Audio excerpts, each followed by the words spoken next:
Good morning વિદ્યાર્થી મિત્રો। આજે આપણે એકાઉન્ટની અંદર ચેપ્ટર નંબર 8 એટલે કે ખાસ આમનો તો એની અંદર સ્વાધ્યાયનો દાખલા નંબર 9 જોઈશું, જે છેલ્લો દાખલો છે। હવે આના પહેલા જે લાસ્ટ વિડિયોની અંદર આપણે શીખી ગયા એની વાત કરું તો લાસ્ટ વિડિયોની અંદર આપણે બોલ સુધારણા નોંધ શીખી ગયા છે। હવે આજે જે છેલ્લો દાખલો જોઈશું સ્વાધ્યાયનો એ આખા નોંધોનો છે, એટલે કે આપણે એના પહેલાના વિડિયોની અંદર હવાલા નોંધ, આખા નોંધ અને ખાતા ફેરબદલી કરવાની નોંધો શીખી ગયા હતા। તો એ વિદ્યાર્થી મિત્રો જે વિદ્યાર્થીએ હજુ એ વિડિયો નથી જોયો, જેમાં આખા નોંધ અંગેની મેં સમજૂતી આપી હતી, એ જોઈ લેજો। તો આ નોંધો અંગેની આમ નોંધ જે કરીશ એ ખ્યાલ આવશે। બીજું થોડી રિમાઇન્ડ કરાવી દઉં, આપણે જ્યાં આખા નોંધોની મેં થિયરી સમજાવી હતી અને આખા નોંધો શું કહેવાય એની માહિતી આપું। તો આખા નોંધો એટલે વિદ્યાર્થી મિત્રો વર્ષના અંતે ખાતા બંધ કરવા અંગેની નોંધો જે આખા નોંધો કહેવાય। એટલે કે હિસાબી વર્ષના અંતે કેટલા ખાતા બંધ કરવામાં આવે છે ને બંધ કરવાની જે નોંધો એટલે આમ નોંધો કરવામાં આવે એને આખા નોંધો કહેવાય। હવે આખા નોંધો એટલે કે ખર્ચના ખાતા, ઉપજના ખાતા, માલ અંગેના અને માલની ખરીદીના ખાતા હિસાબી વર્ષના અંતે બંધ કરવા પડે છે, જે વેપાર ખાતે અને નફા નુકસાન ખાતે લઈ જવામાં આવે। તો આ માટે આમ નોંધો પસાર કરવી પડે। આ આમ નોંધો એટલે આખા નોંધો કહેવાય, જે ખાસ આમ નોંધની અંદર કરવામાં આવે છે। તો હવે વિદ્યાર્થી મિત્રો મેં આખા નોંધોની વાત કરી હતી, તો હિસાબી વર્ષના અંતે કયા ખાતે લઈ જવા, તો મેં તમને ફરીથી યાદ કરાવું તો જ આમ નોંધો આવડશે। કારણ કે આખા નોંધો છે ને ભાગ 2 ની અંદર વાર્ષિક હિસાબોમાં તમારે કરવાની આવશે। આમ નોંધો તો લખવાની આવતી નથી, પણ એની ખતમણી કરવાની આવે, નોંધ કરવાની આવે। ઓકે, ખતમણી પણ હજુ શીખવાની, પણ નોંધ કેવી રીતના થાય, કયા ખાતે થાય એ તો આવશે ત્યાં। ઓકે, પણ આજે આપણે એ આખા નોંધો કેવી રીતના આમ નોંધ લખાય છે ને એ શીખવાનું છે। એટલે કયું ખાતું બંધ કરીને કયા ખાતે લઈ જવાય એ શીખવાનું। તો હવે સમજી લે તો ફરીથી યાદ કરાવું। માલના ખાતા અને માલની ખરીદીના ખર્ચના ખાતા, માલના ખાતા અને માલની ખરીદીના ખર્ચના ખાતા બંધ કરી વેપાર ખાતે લઈ જવાય। ઓકે, હવે માલના ખાતા કયા, તો ખરીદ ખાતું, વેચાણ ખાતું, ખરીદ પરત ખાતું, વેચાણ પરત ખાતું, અન્ય રીતે ગયેલ માલના ખાતા। ઓકે, ચોરીથી ગયેલ, આગથી ગયેલ, વરસાદથી પલળી ગયેલ। ત્યારબાદ ખરીદીના ખર્ચ, તો જોજો ખરીદીના ખર્ચા કયા, તો ખરીદી કરો એની પાછળ લાગતા ખર્ચા, તો રેલવેનું આપણે જે શીખ્યા હતા ને માલના ખાનાવાળી ખરીદ નોંધ, સોરી ખર્ચના ખાનાવાળી ખરીદ નોંધ, તો એમાં ખર્ચના ખાના રાખતા, તો એમાં રેલવેનું, મજૂરી, પછી જીએસટી, આવક પૂરતી વસેક, તો એ વસેક પણ લાગુ પડે, પહેલા જકાત લાગુ પડતી, હવે વસેક લાગુ પડે। ત્યાર પછી દરમાયો છે, દર મહિને ચૂકવવામાં આવતી મજૂરી, દરમાયો છે, ડેમરેજ, ઓકે, વરફેજ, આ જો શીખવાના ત્યાં આવશે આપણે વાર્ષિક હિસાબોમાં। ત્યાર પછી કારખાનાના ખર્ચા, ઉત્પાદન ખર્ચા, આ બધા ખરીદીના ખર્ચા જે વેપાર ખાતે, ખરીદીના ખર્ચા આગળ હતા, ઉત્પાદન ખર્ચા, કારખાનાના ખર્ચા પણ વેપાર ખાતે લઈ જવાય। ત્યારબાદ વિદ્યાર્થી મિત્રો ઉપજ ખર્ચના ખાતા, એટલે ખર્ચના મહેસૂલી ખર્ચ અને મહેસૂલી ઉપજ, મહેસૂલી ખર્ચ અને મહેસૂલી ઉપજના ખાતા નફા નુકસાન ખાતે લઈ જવાય। તો આ બાબત યાદ રાખજો। હવે ઉધાર બાજુ કે જમા બાજુ એ હું હમણાં શીખવાડીશ। જુઓ, આખા નોંધો જોઈએ તો પહેલા બાબત સમજી લેજો। માલના ખાતા અને ખરીદીના ખર્ચના ખાતા વેપાર ખાતે, ખરીદીના જ ખર્ચ ફક્ત, એટલે માલના ખરીદી, વેચાણ, ખરીદ પરત, વેચાણ પરત, આ બધા। ઉપજ અને ખર્ચના ખાતા બંધ કરી નફા નુકસાન ખાતે। હવે ઉપજ એટલે મહેસૂલી ઉપજો, આવકો, મળેલ ડિવિડન્ડ, મળેલ વ્યાજ, મળેલ દલાલી, ઓકે, મળેલ ભાડું, મળેલ શબ્દ એટલે આવકો। ત્યારબાદ ખર્ચ, તો સ્ટેશનરી ખર્ચ, વીજળી ખર્ચ, પગાર, ભાડું ચૂકવો ને, કમિશન, આ બધા ખર્ચ। નુકસાનના ખાતા આવે ને, ગાલખાત, ચોરીથી નુકસાન, એ બધા નફા નુકસાન ખાતે લઈ જવાય। હવે નફા નુકસાન ખાતાની ઉધાર બાજુ કે જમા બાજુ, વેપાર ખાતાની ઉધાર બાજુ કે જમા બાજુ, એ અસરોમાં હમણાં આમ નોંધ કરું ત્યારે શીખવા। હવે જો દાખલો આપણો સ્વાધ્યાયનો દાખલા નંબર 9 છે, ક્યારેક એક્ઝામની અંદર આ પ્રકારે ખાતા બંધ કરવાની નોંધ પૂછી લે તો તમને આવડવી જોઈએ। એકાદ પૂછે અથવા 3 ગુણમાં પૂછી શકે।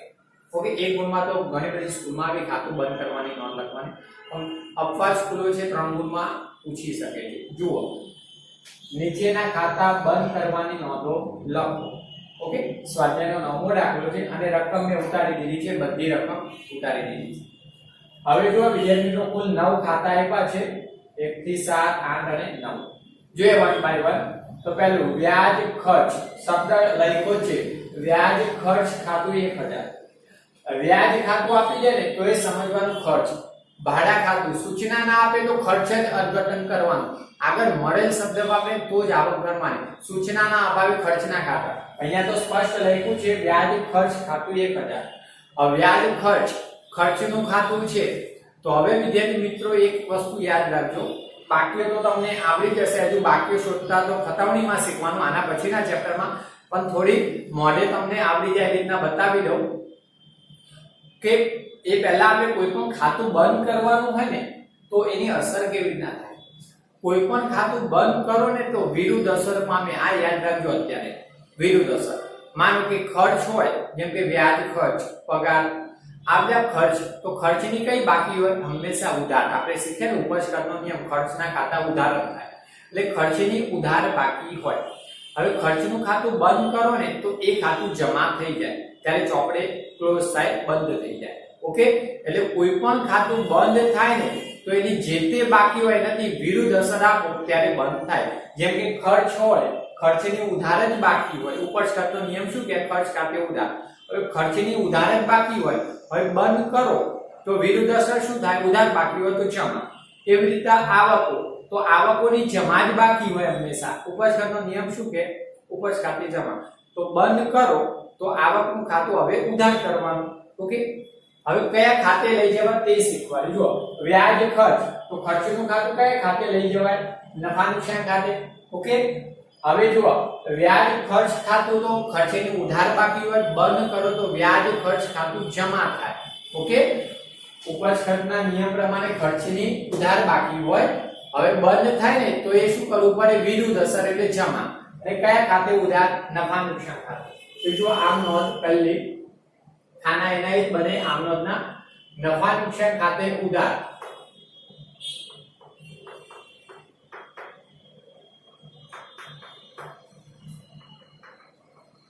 તે વ્યાજ ખર્ચ ખાતે જમા રૂપિયા 1000. આપણે જે લખ્યા હું એક જ વ્યવહારમાં લખીશ, બાકી આવી જશે. રૂપિયા 1000 થી વ્યાજ ખર્ચ ખાતું બંધ કરી નફા નુકસાન ખાતે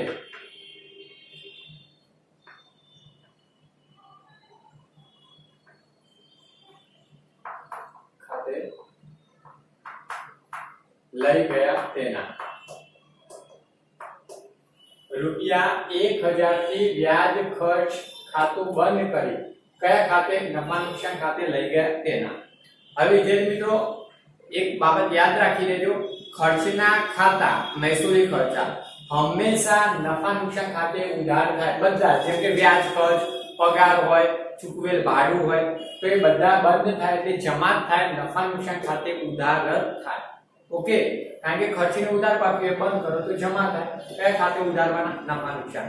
બધી જ ઉપજો નફા નુકસાન ખાતે જમા થાય. ખર્ચા ઉધાર કરો ને તો ઉપજો જે મહેસૂલી છે નફા નુકસાન ખાતાની જમા બાજુ ન થાય. એ આગળ શીખવાડીશું. જો ચલો બીજો વ્યવહાર, વેચાણ પરત ખાતું રૂપિયા 3000.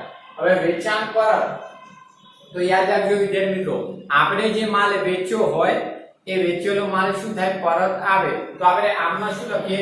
વેચાણ પરત ખાતે ઉધાર. વેચેલો માલ પરત આવે તો વેચાણ પરત ખાતે ઉધાર. ઓકે, તો વેચાણ પરત ખાતું કઈ બાકી દર્શાવે? ઉધાર. આ નિયમ પરથી યાદ કરાવો, ખાતું બંધ કરીને આના પછીના ચેપ્ટરમાં શીખવાનું છે. તો વેચેલો માલ પરત આવે તો વેચાણ પરતની કઈ બાકી નીકળે? ઉધાર જ નીકળે. હવે એ ખાતાની બાકી કઈ હોય? ઉધાર બાકી હોય. બંધ કરો તો આ ખાતું શું થાય? જમા થઈ જાય. ઓકે, હવે આ વેચાણ પરત એ કયું ખાતું છે? માલનું ખાતું છે. વેચાણ પરત, વેચેલો માલ પરત આવે, માલનું ખાતું.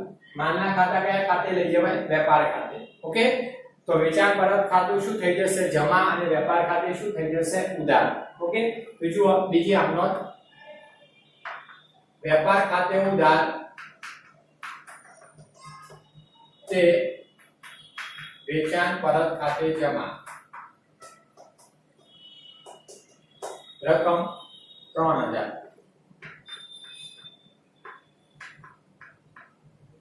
ઓકે, જોઈ લો, ફરીથી યાદ કરાવો. વેચેલો માલ પરત આવે, વેચાણ પરતની ઉધાર બાકી હોય, બંધ કરો તો વેચાણ પરત ખાતું વિરુદ્ધ અસર પામે, ઉધાર હોય તો જમા થઈ જાય. ક્લિયર? અને માલનું ખાતું છે આ, તો માલના ખાતા વેપાર ખાતે લઈ જવાય એટલે વેપાર ખાતું ઉધારવું પડે. ક્લિયર? તો આ જવા દઉં છું. બાબત જે સમજી લો. આની જેમ જ લખવાની કે ₹3000 થી વેચાણ પરત ખાતું બંધ કરી વેપાર ખાતે લઈ ગયા. ઓકે, તો અહીંયા નફા નુકસાનની જગ્યાએ વેપાર ખાતે લઈ ગયા એવું લખી દેજો. આગળનો જોઈએ વિદ્યાર્થી મિત્રો, ત્રીજો. હવે જો ત્રીજું, ખરીદ પરત ખાતું ₹2000. ઓકે, ખરીદ પરત ખાતું ₹2000. હવે વિદ્યાર્થી મિત્રો, આપણે ખરીદી કરી હોય અને ખરીદેલો હવે માલ પરત કરીએ તો ધંધામાંથી માલ જાય એટલે ખરીદ પરત ખાતે શું થાય? જમા. જોજો,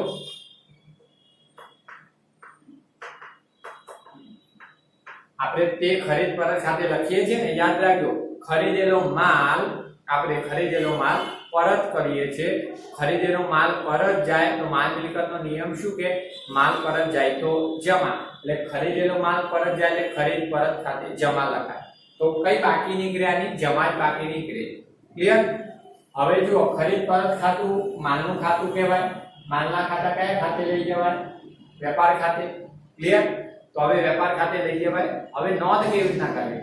તો ખરીદ પરતની જમા બાકી હોય, બંધ કરો તો ખરીદ પરત ખાતું વિરુદ્ધ અસર પામે એટલે જમા બાકી હોય તો શું કરવાનું? ઉધાર. તો નંબર 3, ખરીદ પરત ખાતે ઉધાર. ઓકે, અને તે વેપાર ખાતે જમા.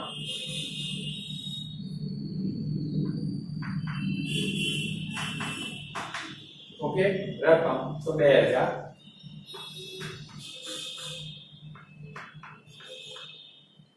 ક્લિયર વિદ્યાર્થી મિત્રો? આ રીતના તમારે બાકીઓ આ રીતના જ અર્થઘટન અત્યારે કરવાનું થાય. આ ચેપ્ટર પૂરું તો પછી તો ખાતાઓને શીખી લેશો, ખાતાની બાકીઓ શોધતા શીખી લેશો એટલે તમને આવડી જશે.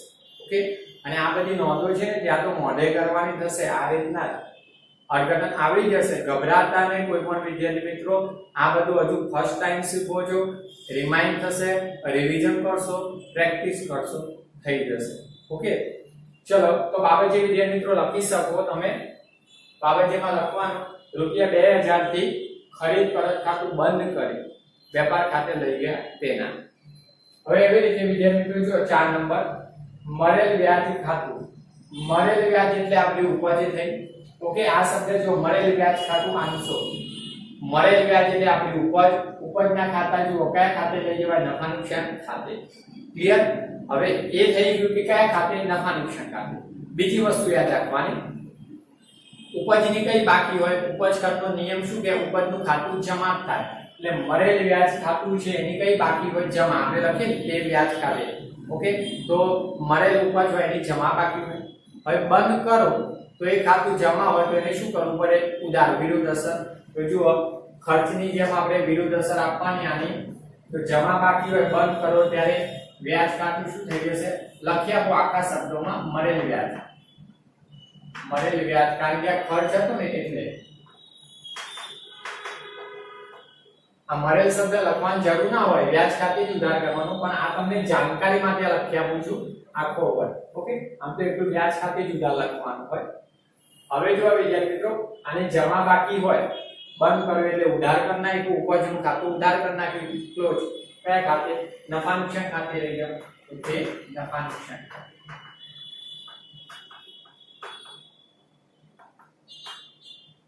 ક્લિયર? રકમ તો ₹500 છે.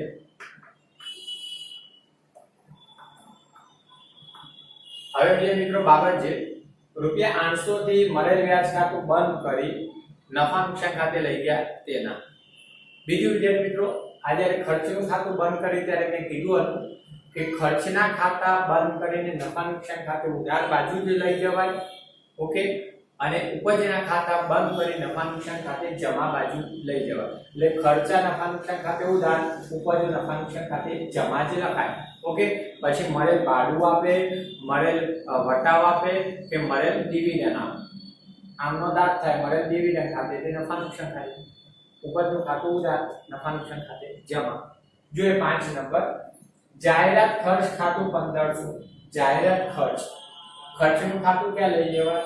નફા નુકસાન ખાતે. આ મહેસૂલી ખર્ચ છે, આ ખરીદીનો ખર્ચ નથી, મહેસૂલી ખર્ચ કહેવાય. વેચાણ વિતરણ ખર્ચ, જાહેરાતનો ખર્ચ. હવે 1500 રૂપિયાનો ખર્ચ, ખર્ચનું ખાતું નફા નુકસાન ખાતે લઈ જવાય. ખર્ચની કઈ બાકી હોય? ઉધાર બાકી હોય ઉપજ કરના નિયમ પ્રમાણે. તો બંધ કરો તો શું કરાય? ખર્ચ ખાતે જમા અને નફા નુકસાન ખાતે ઉધાર. ઓકે, તો 5 તારીખ જુઓ. નફા નુકસાન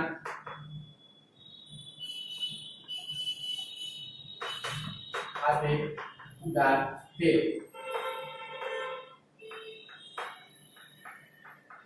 જાહેરાત ખર્ચ ખાતે જમા રકમ.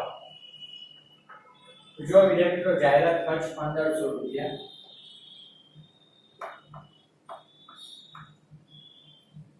ક્લિયર? હવે સમજો વિદ્યાર્થી મિત્રો, ખર્ચની બાકી આપણે બંધ કરી દીધું તેમજ ખર્ચા નફા નુકસાન ખાતે ઉધાર કરાય અને ખર્ચનું ખાતું ક્લોઝ કરે તે જમા થાય. ઓકે, હવે વિદ્યાર્થી મિત્રો 6, 7, 8, 9 ચાર વ્યવહાર બાકી છે. આની બાબત જે આની જેમ જ લખવાની છે, એટલે લખી શકો તમે રકમ અને જાહેરાત ખર્ચ ખાતું બંધ કરી નફા નુકસાન ખાતે લઈ ગયા. તો આ 5 વ્યવહાર ઉતારી દો. અહીંયા ફરીથી બાકીના 4 વ્યવહારો કરાવું છું.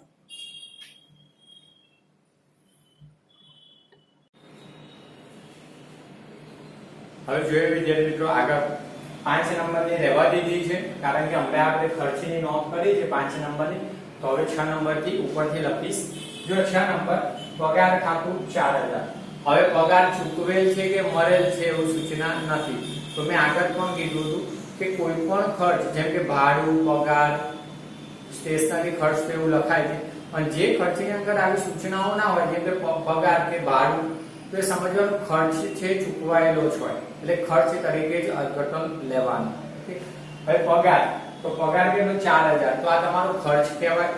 હવે મહેસૂલી ખર્ચ કહેવાય. તો ખર્ચ કયા ખાતે લઈ જવાય? નફા નુકસાન ખાતે. હવે ખર્ચની કઈ બાકી હોય? ઉધાર. બંધ કરો તો ખર્ચનું ખાતું શું થાય? જમા અને નફા નુકસાન ખાતે ઉધાર કરાય. એટલે ખર્ચના ખાતા નફા નુકસાન ખાતે ઉધાર કરાય અને ખર્ચનું ખાતું શું કરાય? જમા. ઓકે, જો વિદ્યાર્થી મિત્રો, નંબર 6,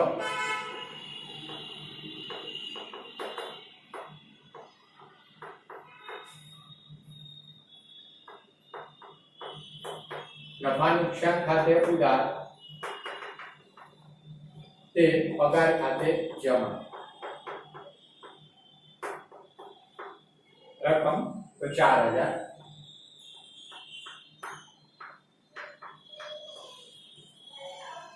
બાબત જે રૂપિયા 4000 થી પગાર ખાતું બંધ કરી નફા નુકસાન ખાતે લઈ ગયા તેના. ઓકે, આ ખર્ચના ખાતાની તો એટલે જ રાખીએ કે ખ્યાલ આવે. ઓકે, બીજું 7 નંબર જુઓ, મળેલ ડિવિડન્ડ ખાતું. શબ્દ જુઓ વિદ્યાર્થી મિત્રો, ચોથો અને 7 નંબર બંને ઉપજના. મળેલ ડિવિડન્ડ છે, મળેલ ડિવિડન્ડ કેટલું? 700. હવે તમને મળ્યું છે તો તમારી ઉપજ કહેવાય. એટલે મળેલ ડિવિડન્ડ એ ઉપજનું ખાતું. ઉપજના ખાતા કયા ખાતે લઈ જવાય? નફા નુકસાન ખાતે લઈ જવાય. અને ઉપજના ખાતા નફા નુકસાન ખાતે શું કરાય? જમા. કેવી રીતના જમા થાય તો એ ફરીથી જુઓ. ઉપજની જમા બાકી હોય, મળેલ ડિવિડન્ડની કઈ બાકી હોય? ઉપજ એટલે જમા. બંધ કરો તો એ શું કરવું પડે? જમા હોય તો ઉધાર વિરુદ્ધ અસર. અને નફા નુકસાન ખાતે શું કરવું પડે? જમા. ઓકે, તો જુઓ 7 નંબર,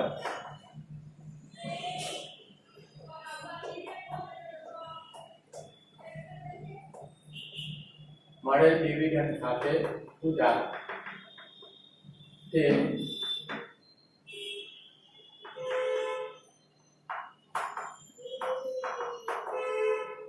નફા નુકસાન ખાતે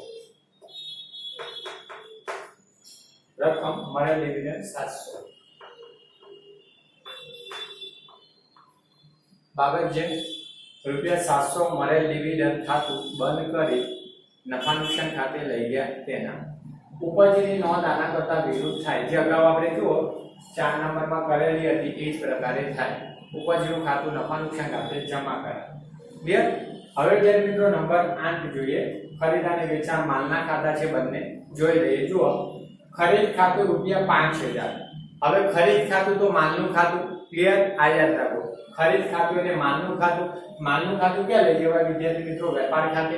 જેમાં આપણે ખરીદ પરત ને વેચાણ પરતના લઈ ગયા ને એમ જ માલના ખાતા વેપાર ખાતે. હવે ખરીદીની કઈ બાકી હોય એ જોવાનું. માલ ખરીદ્યો વિદ્યાર્થી મિત્રો, તો આપણે ખરીદ ખાતે શું કરીએ છીએ? ઉધાર. માનો કે આપણે માલ ખરીદ્યો હોય તો આપણે આમનો શું કરીએ? ખરીદ ખાતે ઉધાર. એનો મતલબ ખરીદીની કઈ બાકી હોય? ઉધાર બાકી હોય. હવે બંધ કરો આ ખાતું તો ખરીદ ખાતું શું થઈ ગયા? ઉધાર બાકી હોય તો વિરુદ્ધ અસર જમા થઈ જશે. તો ખરીદ ખાતું જમા થશે અને કયા ખાતે લઈ જાવ? વેપાર ખાતે. તો વેપાર ખાતું શું કરાય? ઉધાર. ઓકે, તો તારીખ 8 નંબરનો વ્યવહાર વેપાર ખાતે ઉધાર.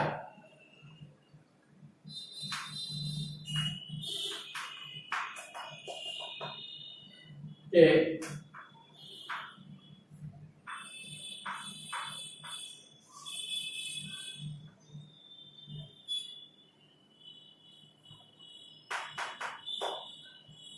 ખરીદ ખાતે જમા 5000.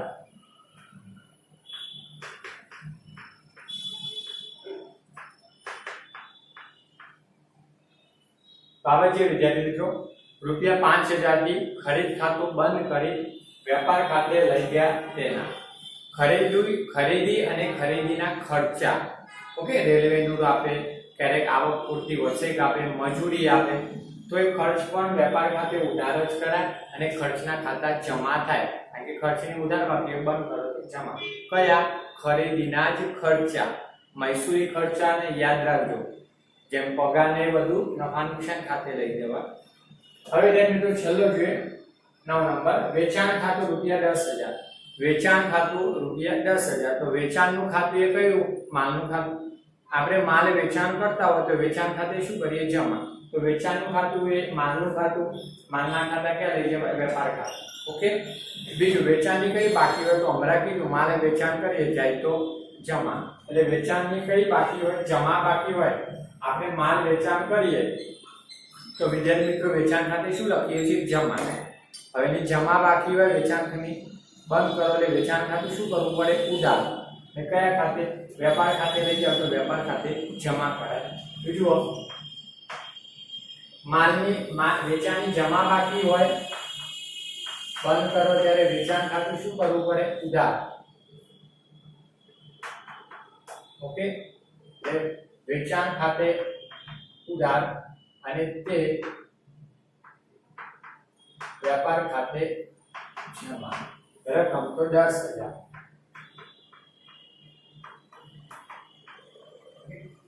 યાદ રાખજો, માલ વેચાણ કરો તો વેચાણ ખાતે આપણે શું કરીએ? જમા. એટલે વેચાણની જમા બાકી હોય અને હંમેશા જમા જ હોય. આગળ શીખશો તમે ખાતા બંધ કરતા તો આજ બાકી નીકળે. ઓકે, જમા બાકી હોય. હવે બંધ કરો તો વેચાણ ખાતું શું થાય? ઉધાર થઈ જાય, વિરુદ્ધ અસર. અને માલનું ખાતું હોવાથી વેપાર ખાતે જમા. ઓકે, બાબત જે વિદ્યાર્થી મિત્રો ₹10,000 થી વેચાણ ખાતું બંધ કરી વેપાર ખાતે લઈ ગયા તેના. ઓકે, હવે બસ વિદ્યાર્થી મિત્રો આપણે 9 નંબર સુધીના વ્યવહારો હતા. હવે તમારે અગાઉ જે આપણે અહીંયા 4 વ્યવહારો લખ્યા હતા, 5 નંબર, 6, 7, 8, 9, એમ બધી જ રકમનું ટોટલ અહીંયા કરી દેજો અને કુલ સરવાળો લખી દેજો. આટલું કામ તમારે કરવાનું. બીજું કામ તમને અહીંયા આપું છું કે આપણે આખા નોંધો જે હતી, આજે ખાતા બંધ કરવાની આખા નોંધોનો જે કન્ટેન્ટ ચોપડીમાંથી મેં ચાલ્યો હતો એની નીચે તમને પ્રેક્ટિસ માટે આ ખાતા આવ્યા છે, માલના ખાતા બંધ કરવાના. તો થોડા 4-5 વ્યવહારો છે એ પ્રેક્ટિસ કરી લેજો એટલે લગભગ જનરલી તમારા જે પૂછાય એમાંના આવી જાય. ઓકે, બસ અહીંયા વિદ્યાર્થી મિત્રો આપણે આ ચેપ્ટર પૂરું થાય છે. અને જો કોઈ વિદ્યાર્થીનો પ્રશ્ન હોય, ક્વેરી હોય, ના સમજ પડતી હોય તો આપણને પૂછી શકે છે, ગ્રુપમાં મોકલી શકે છે. ઓકે, અને કોલમાં કરી શકે છે. ઓકે, બસ હવે નેક્સ્ટ વિડીયોની અંદર આપણે નવું ચેપ્ટર લઈશું.